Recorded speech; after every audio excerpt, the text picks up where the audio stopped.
அண்மை செய்தி. ரயிலில் சிக்கி தவித்த கர்ப்பிணி பெண்ணை மீட்டு மதுரை அரசு மருத்துவமனையில் அனுமதிக்கப்பட்டிருக்கிறார். அண்மை செய்தியாக பார்த்து வருகிறோம்.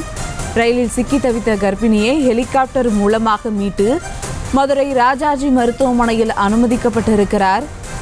ஸ்ரீவைகுண்டத்தில் சிக்கி தவிக்கும் செந்தூர் எக்ஸ்பிரஸ் ரயிலில் இருந்து மீட்கப்பட்ட கர்ப்பிணி பெண் மதுரை அரசு மருத்துவமனையில் அனுமதிக்கப்பட்டிருக்கிறார். அண்மை செய்தியாக பார்த்து வருகிறோம். ரயிலில் சிக்கி தவித்த கர்ப்பிணியை ஹெலிகாப்டர் மூலமாக மீட்டு மருத்துவமனையில் அனுமதித்திருக்கின்றனர்.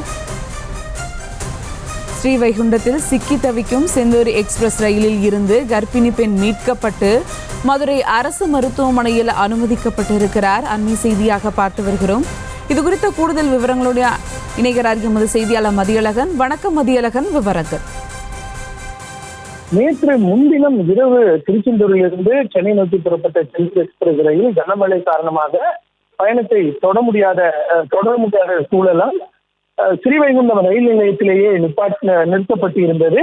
இந்த நிலையில் அந்த ரயிலில் பயணிகள் 500க்கும் மேற்பட்டோர் சிக்கி தவித்து வந்த நிலையில் அவர்களை ஹெலிகாப்டர் மூலம் மீட்கும் நடவடிக்கையானது நேற்று தொடங்கியது. ஆனால் நேற்று மாலை வானிலை சரியாக இல்லாததன் காரணமாக அவர்களை மீட்கும் பணியில் தொய்வு ஏற்பட்ட நிலையில் இன்று காலை மீண்டும் 6 மணி அளவில் அவர்களை மீட்கும் பணியானது தொடங்கியது. அப்பொழுதும் கூட அவர்களை தொடர்ச்சியாக மீட்க முடியாத ஒரு சூழல் நிலவி வந்த நிலையில் தற்பொழுது வானிலை எல்லாம் சரியாகி அந்த பயணிகள் மீட்கப்பட்டிருக்கின்றனர். குறிப்பாக அந்த ரயிலில் சிக்கி தவித்து வந்த கர்ப்பிணி பெண் கிட்டத்தட்ட 2 நாட்களாக அவர் ரயிலில் சிக்கி தவித்து வந்த நிலையில் அவர் இன்று காலை பத்திரமாக ஹெலிகாப்டர் மூலம் மீட்கப்பட்டு ஹெலிகாப்டரிலேயே மதுரை விமான நிலையம் கொண்டு செல்லப்பட்டு அங்கிருந்து அவர் ஆம்புலன்ஸ் மூலம் மதுரை ராஜாஜி மருத்துவமனைக்கு கொண்டு செல்லப்பட்டு மருத்துவமனையில் சேர்க்கப்பட்டு இருக்கிறார். அதே போல ரயிலில் இருந்த இந்திய பயணிகளும் மீட்கப்பட்டு வருவதாகவும் தெரிவிக்கப்பட்டு இருக்கிறது.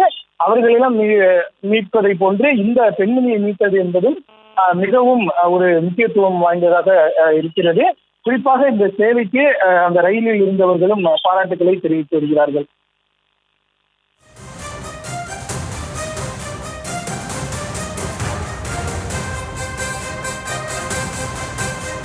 விவரங்களுக்கு நன்றி மதியழகன். செய்திகளை உடனுக்குடனும் துல்லியமாகவும் தெரிந்து கொள்ள சப்ஸ்கிரைப் பண்ணுங்க.